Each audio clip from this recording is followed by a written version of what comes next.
tous et bienvenue dans cette nouvelle vidéo. Aujourd'hui il s'agit d'un update lecture et vous allez voir c'est l'update lecture de la semaine bien chargée, l'update lecture de la petite panne de lecture et du coup je vais juste vous parler d'un roman et après ça va être que des ouvrages graphiques parce que j'ai pas eu le temps, j'ai eu 2 gardes cette semaine, c'était compliqué, j'étais fatiguée donc je vous avoue que dans les romans j'ai pas trop avancé. Et du coup je me suis plutôt mise dans des mangas, dans des BD et on va parler du coup de tout ça. Je vais quand même vous parler de Sorcière de chair de Sarah Bushman aux éditions Noir d'Absinthe. Ça a été une très bonne lecture pour moi. En fait on va suivre Arabella, si je me souviens bien, Arabella Malvo, qui est lieutenant de police, qui n'est pas que lieutenant de police, je pense que vous le voyez sur la couverture. On va parler de sorcière. En fait on va être dans un monde, donc là l'histoire elle se passe en Australie en 2016 et on va être dans un monde où les sorcières existent. D'ailleurs on vous dit qu'il y a eu une chasse aux sorcières en 1970 et que depuis, en fait, il y a même un département de la police qui s'occupe des sorcières, en fait des fées qui seraient reliées aux sorcières, surtout aux sorcières de chair. Globalement, on va être dans des meurtres très glauques et sanguinolents. On va avoir des personnes qui se dépecent tout seuls, enfin ça va être horrible, vraiment horrible. Mais c'était trop bien, c'était vraiment un super roman. En fait, du coup, on va en apprendre plus sur Arabella et son passé parce que son passé est en rapport avec les meurtres, avec les pires meurtres qui viennent d'arriver. Là, en fait, on va soupçonner des sorcières de chair et Arabella, elle va être un petit peu sur la sellette, elle va essayer de comprendre ce qui se passe parce qu'elle trouve que c'est pas mal en relation avec ce qui s'est passé 7 ans auparavant, juste avant qu'elle intègre la police et qu'elle déménage en fait. Donc elle a un passé très mystérieux elle aussi. Et puis, moi ce que j'ai bien aimé dans ce roman, c'est le côté enquête, le côté suspense aussi, et le côté glauque quand même, parce qu'on n'était pas loin d'Halloween, et je pense que j'aurais dû lire ce roman pile pour Halloween parce qu'il était parfait. En fait, j'ai eu des petits frissons, c'était vraiment très bien fait. Ce que j'ai beaucoup apprécié aussi, c'est qu'on vous explique un peu la sorcellerie. Alors de ce que j'ai compris, en fait, l'auteur est psychologue, c'est ce qu'on m'a dit. J'espère que c'est vrai, sinon je fais de l'intox. Mais en gros, ce que j'ai beaucoup aimé dans ce roman, c'est qu'on va vous expliquer la sorcellerie comme étant liée aux neurosciences. C'est-à-dire qu'une sorcière peut vous jeter un sort, en fait prendre le contrôle de votre corps. En vous touchant, en fait, elle libère une énergie dans votre corps qui va prendre le contrôle de certaines synapses qu'elle vise dans votre cerveau. Et du coup, selon les zones qu'elle active ou désactive, elle va pouvoir faire un petit peu ce qu'elle veut avec vous. Elle peut vous faire oublier si elle touche au cercle de la mémoire, donc tout ce qui est hippocampique, etc. Elle peut vous faire marcher, etc. Enfin, voilà, ça va être génial. Je trouve cette explication absolument géniale. Surtout que, oui, j'ai des bases en neurosciences. En médecine, on apprend la neurologie, les neurosciences. Et c'était vraiment bien fait. Voilà, ça a été vraiment un gros plus. Parce qu'au niveau médical, au niveau psychologique, ça tient la route et ça j'ai trouvé ça génial. J'avais encore jamais lu de roman qui expliquait la sorcellerie de cette façon là et j'adhère carrément, voilà, ça me va bien. Donc voilà, il y a plein de suspense, il y a plein de rebondissements, c'est vraiment bien fait, les scènes de crime sont assez intéressantes, on va le dire quand même, et l'écriture est vraiment fluide, le rythme est bon, il n'y a pas de longueur, je me suis pas ennuyée, c'était vraiment une très bonne lecture, je vous la conseille si jamais le thème vous intéresse. Ensuite, j'ai eu la chance de recevoir les 8 tomes de la saga Les Nombrils, donc en bande dessinée. Le premier tome c'est Pour qui tu te prends, c'est de Delaf et Dubu, donc aux éditions Dupuis, que je remercie vraiment parce que recevoir un colis avec 8 BD c'était quand même assez ouf. C'était la première fois que ça m'arrivait d'ailleurs. J'ai lu le tome 1, donc je vais vous en parler un petit peu. J'avais dit que je vous en parlerais pas forcément en vidéo en allant. Mais là pour le coup c'est quand même le premier, donc je pense qu'on peut parler du premier et puis après je ferai un petit update au bout de la moitié et puis à la fin de la saga, je pense qu'on fera comme ça. Du coup dans cette bande dessinée on va suivre 3 jeunes filles dont 2 petites pestes là du lycée habillées très court avec le string qui dépasse.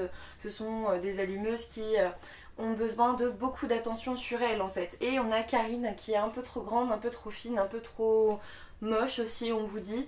Et en gros elle va être un petit peu le bouc émissaire des 2 autres. Mais les 2 autres ont besoin d'elle aussi pour attirer l'attention et voilà. Alors en fait là on a Jenny, Vicky et Karine. J'avais oublié le nom de Jenny, je sais pas pourquoi. Du coup j'ai trouvé ça plutôt pas mal. C'était bourré d'humour. En fait on va avoir quelques petites histoires assez courtes sur une planche à 2 ou 3 planches. On m'a dit que les 3 premiers tomes de la saga étaient très différents du reste. Du coup j'ai très hâte de découvrir les 8 tomes parce que quand on me dit que c'est très différent, moi ça me donne super envie de voir à quel point c'est différent. Du coup là on va être totalement dans l'ironie, hein. On va tourner en ridicule les deux bimbos, Jenny et Vicky, qu'on va faire passer pour des grandes idiotes et juste intéressées par les garçons et c'est tout.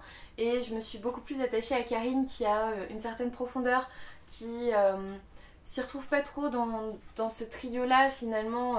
Elle est la plus amicale, la plus attachante, la plus sincère aussi. Au début j'ai eu un petit peu peur au niveau des clichés, enfin les deux bimbos contre la moche, voilà.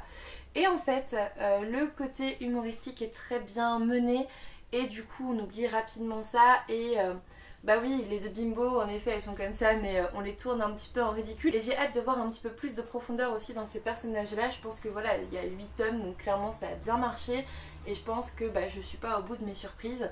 En tout cas, j'ai plutôt bien aimé ce premier tome. C'était une bonne lecture, j'ai hâte de découvrir la suite. Je pense que là, après avoir filmé ces vidéos, je vais au moins me faire le tome 2. Ensuite, j'ai découvert les carnets de Cerise et Valentin de Joris Chamblin et Aurélie Néré, donc aux éditions Soleil, dans la collection Métamorphose. J'avais lu les carnets de Cerise et j'avais vraiment bien aimé. Du coup, il était logique que je lise les carnets de Cerise et Valentin. Je ne l'ai pas là parce qu'il ne m'appartient pas, je ne l'ai pas acheté, on me l'a prêté et du coup je l'ai déjà rendu, voilà. En tout cas j'ai beaucoup aimé cette bande dessinée. Déjà au niveau des planches on retrouve la magnificence en fait des planches des carnets de Cerise, donc j'ai rien à dire là-dessus. Au niveau du scénario, Cerise du coup a un nouveau beau-père et ce beau-père a un petit garçon de 7 ans qui s'appelle Valentin. Valentin il est un petit peu paumé, il a déjà une nouvelle famille avec une belle-mère, une nouvelle demi-sœur et en plus tout ce beau monde prévoit de faire un tour autour du monde en fait. Mais lui, ce qu'il veut pas, c'est laisser son chien là et il est très perturbé par tous ces changements. Il a 7 ans et du coup, il va se réfugier dans un monde imaginaire bien à lui, c'est-à-dire qu'on va parler invasion extraterrestre, etc. Donc on va enquêter sur des extraterrestres qui viennent d'arriver près de chez eux et avec tout ça, Valentin va réussir à se dépêtrer un petit peu dans son quotidien, dans sa réalité qui est la sienne. Et ça va bien sûr bien évoluer, c'est les carnets de Cerise. Mais Cerise, elle va l'aider à enquêter, elle va rentrer dans son jeu, rentrer dans son imaginaire et elle va l'aider à surmonter toutes les épreuves qui se présentent réellement à lui. J'ai adoré la portée psychologique de cette bande dessinée, j'ai trouvé ça génial. Alors il y a beaucoup de planches, je trouve, de dessins faits par Cerise et Valentin. Je me souvenais pas dans les carnets de Cerise qu'il y en avait autant. J'aime bien moi les planches de réalité aussi, mais j'ai beaucoup aimé l'intrication entre le côté imaginaire de Valentin et la réalité avec laquelle il a du mal à s'habituer en fait. Ça j'ai énormément apprécié. J'ai bien apprécié le fait qu'il y ait un thème de famille recomposé et que ça soit pas toujours facile, ça va pas toujours de soi, c'est pas évident de composer avec les désirs de personnes qu'on ne connaît pas. Et du coup ça j'ai bien aimé. Et puis le fait que ce petit garçon de 7 ans se réfugie dans son imaginaire pour surpasser ses difficultés, c'est juste génial, c'est exactement ce qui se passe. Et je trouve que c'est un thème super important, c'était vraiment très bien mené. J'ai bien aimé l'histoire des extraterrestres parce que c'était vraiment mignon. Et puis Cerise qui enquête avec Valentin, c'était quand même très drôle. En tout cas, vraiment, ce qui m'a beaucoup plu dans cette bande dessinée, si je devais conclure, ça serait la portée psychologique de la chose. On vous montre un petit garçon qui est pas bien dans sa peau, pas bien dans la réalité, qui se réfugie dans son imaginaire et qui surpasse ses difficultés grâce à Cerise qui l'accompagne dans cette enquête imaginaire. Et puis voilà, à la fin on a une famille heureuse qui se soutient. Enfin ouais, c'est plein de beaux messages, c'est des planches absolument magnifiques. Clairement je le conseille à tout le monde, c'est très sympa. Et puis je vais finir cette update lecture avec Kingdom, le tome 2 de Yasuhisa Hara aux éditions Meian. Alors lui je l'ai lu pendant une garde, donc je vous avoue que j'étais pas sereine quand je l'ai lu. Là on va retrouver Shin. Donc en fait l'histoire de Kingdom, c'est qu'on a Yu et Shin qui sont deux orphelins qui s'entraînent tout le temps à se battre à l'épée tous les deux parce que en fait ils veulent devenir généraux, enfin voilà, ils veulent monter les échelons. Ça se déroule en Chine durant la période en fait où il y a les royaumes de Chine et tout, enfin Chine Q-I-N. Je crois que ça se dit Chine. En fait, j'avais regardé un drama sur cette époque-là. C'est beaucoup de guerres à cette époque-là. Beaucoup de guerres entre des petits royaumes. Mais j'adore cette époque-là, voilà. En fait, j'adore le côté historique en Asie, dans les pays d'Asie, que ce soit la Chine, la Corée, le Japon. Les autres m'intéressent un petit peu moins, c'est vrai, mais c'est vrai que je suis beaucoup attirée par ça. Du coup, j'avais découvert le tome 1 dont je vous ai parlé il y a, je pense, un peu plus d'un mois en update lecture. Et du coup, on découvrait Shin et Yu. Et en fait, on va découvrir que Yu ressemble fortement au roi. Roi qui est menacé d'un coup d'état, si vous voulez. Et en gros, dans le tome 2, on va découvrir ce qui s'est vraiment passé pour Yu, parce que il va pas continuer l'histoire avec nous, hein. C'est là toute la particularité de la chose. Et en gros, Shin, qui est ici, vous voyez, il va poursuivre sa route avec le roi, qui s'appelle Sei, et avec lui, le petit Ten qui est déguisé avec un petit truc de hibou, enfin il est juste trop mignon. Et on va suivre ce trio dans une forêt à la recherche du peuple des montagnes. Voilà, dans le tome 2 c'est ça, et j'adore. En fait on va avoir Shin qui est toujours aussi impétueux, aussi aventurier, aussi impatient. On va avoir le petit Ten qui va donner une petite note d'humour qui est très sympathique, qui m'a fait sourire à chaque planche où il était là. Et puis on va voir le mystérieux roi Sei. On sait pas trop ce qu'il veut, on sait pas trop, on connaît pas ses plans en fait, on sait pas où il en est dans tout ça.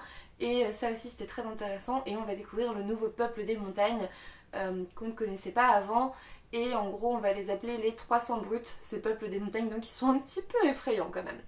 Ce que j'aime beaucoup dans cette série, c'est que voilà, il y a le côté historique qui me plaît énormément. On a des dessins parfois assez durs, beaucoup de combats mais qui servent toujours à quelque chose. J'essaye de vous trouver une planche assez sympathique, bon, rien que ça c'est beau, puis en couleur vous verrez peut-être un peu mieux. Mais on n'a pas des combats pour rien, tout sert à quelque chose. Et c'est vraiment très très bien fait, je suis vraiment conquise, j'ai hâte de découvrir les autres. Il faut savoir que les éditions Mayenne ont tenu le pari de sortir cette saga en France. Je sais que beaucoup l'attendaient parce qu'elle a beaucoup fait parler d'elle en fait et qu'on l'avait toujours pas en France. Donc j'étais très curieuse de le découvrir. Là c'est le tome 2, je suis déjà conquise. J'ai les tomes 3 et 4 je crois dans ma pile à lire, ouais c'est ça, j'ai les tomes 3 et 4. En sachant qu'ils sortent 2 tomes par mois. Donc là j'ai juste les tomes qui sont sortis en octobre. Donc en fait il y a les tomes 5 et 6 qui sont sortis en novembre. Donc clairement vous pouvez déjà commencer la saga, vous serez pas à court de tomes, il y en a 2 qui sortent par mois. Jusqu'à ce qu'on rattrape les tomes déjà sortis en fait. Donc on a un petit peu de temps devant nous. En tout cas c'est une très bonne saga. Après si vous n'êtes pas... Moi j'étais pas du tout combat, guerre, etc. C'était pas du tout mon truc. Mais là ça passe tout seul. Je ne sais pas comment ça se fait, ça passe tout seul. L'histoire elle est méga intéressante. Les personnages sont très profonds en fait, ils sont très bien décrits. Et du coup je pense que c'est ça qui fait que ça marche bien avec moi et j'ai hâte de savoir la suite. Du coup voilà, cette update lecture est plein d'ouvrages graphiques avec un seul roman. Parce que en fait avec mon update lecture de la semaine dernière vous avez vu que j'avais pas aimé Snow ni le roman de Jeanne. Et je vous avoue que j'ai eu un petit peu de mal à me remettre à lire. Ajouter à ça une semaine bien remplie avec 2 gardes qui m'ont bien fatiguée, j'ai pas eu le temps de lire. Voilà. Donc l'update lecture de la semaine prochaine sera bien plus fournie parce que je suis déjà en train de quasi terminer 2 romans. En fait ma peine de lecture a duré quelques jours mais ça a suffi. Voilà. Du coup finalement le weekly vlog que vous aurez à la fin de la semaine rattrape l'update lecture. J'ai pas fait exprès mais c'est très bien. En gros vous allez pouvoir suivre dans le weekly vlog de vendredi les livres dont je vous parlerai un petit peu plus lundi prochain. J'espère que cette vidéo vous aura plu, même si je parle beaucoup d'ouvrages graphiques. Un petit pouce bleu, un abonnement si ce n'est toujours pas fait, ça me fera vraiment plaisir. Et puis moi je vous dis à bientôt pour une nouvelle vidéo.